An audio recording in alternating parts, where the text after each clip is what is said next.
అందరికీ వందనాలు. ప్రియమైన వాళ్ళారా, ఎవరు మనకు సహాయం చేస్తారు? మన సహకారి ఎవరు? ప్రతి మనిషికి ఏదో ఒక సమయంలో ఆపద కలుగుతుంది. ఎవరికైనా నాకు ఆపద రాలేదు అని భూమి మీద ఏ మానవుడు చెప్పలేడు, తెలుసా? ఏ ఆపద వస్తుంది మరి? ఇతరుల వలన ఆపద కావచ్చు, అంటే మన బంధువుల వలన ఒక్కోసారి ఆపద కలగవచ్చు, కుటుంబ సభ్యుల వలన ఆపద కలగవచ్చు, రాజకీయం నాయకులకి రాజకీయం వలన ఆపద కలగవచ్చు, స్నేహితుల వలన ఆపద కలగవచ్చు. ఎలాంటి ఆపద కలుగుతుంది?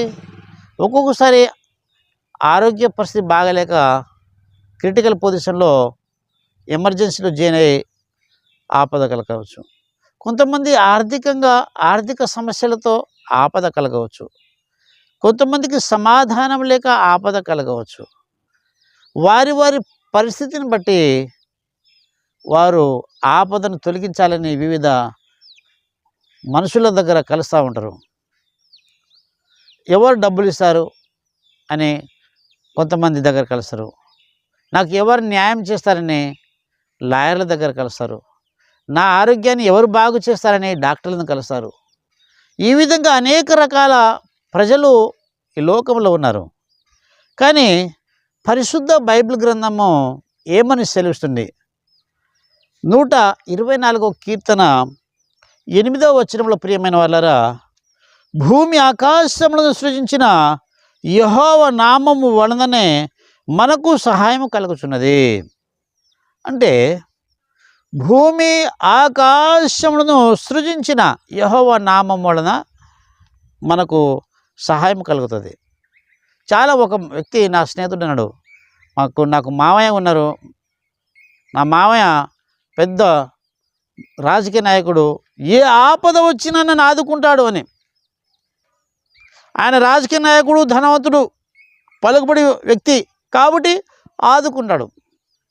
అయితే మన దేవుడు ఒక ప్రాంతానికి సంబంధించిన నాయకుడు కాదు, ఒక రాష్ట్రానికి సంబంధించిన నాయకుడు కాదు, ఒక దేశానికి పరిమితమైన నాయకుడు కాదు, కానీ భూప్రపంచ మండలానికి ఆయన నాయకుడు.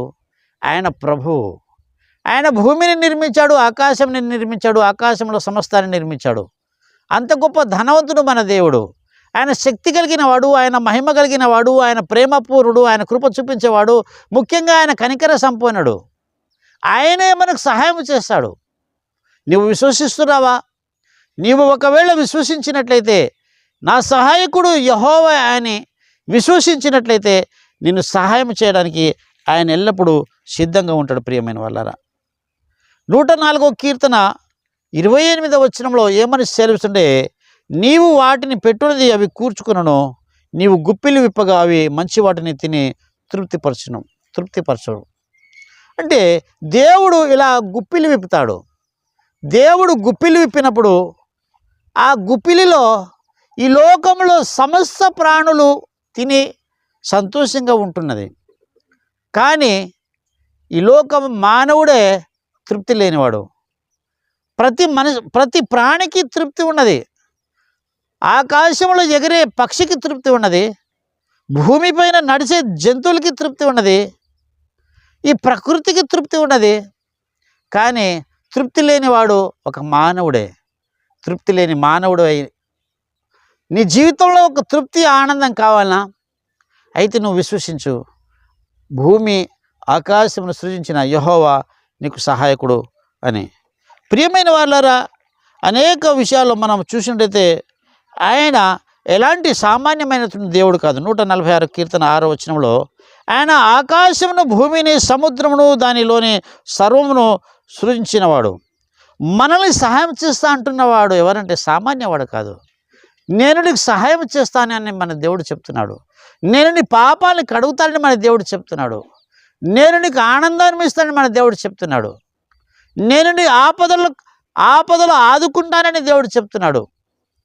మనతో మాట్లాడుతున్న దేవుడు, మనకు సహాయం చేయడానికి సిద్ధంగా ఉన్న దేవుడు, మనల్ని నడిపించడానికి సిద్ధంగా ఉన్న దేవుడు ఆయన ఎవడంటే, ఆయన ఆకాశమును, భూమిని, సముద్రమును, దానిలో సర్వమును సృజించిన వాడు. అంత గొప్ప దేవుడే నిన్ను ఆదుకుంటానంటే నువ్వు ఇంకా దిగులుగా ఉన్నావు ప్రియమైన వాళ్ళరా.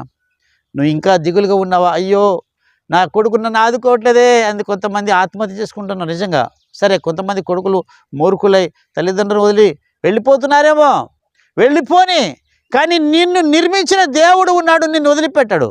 కొంతమంది మరికి యువకులు నన్ను ఫలానా అమ్మాయి ప్రేమించలేదని తన ప్రాణాన్ని పోగొట్టుకున్న వారు ఉన్నారు.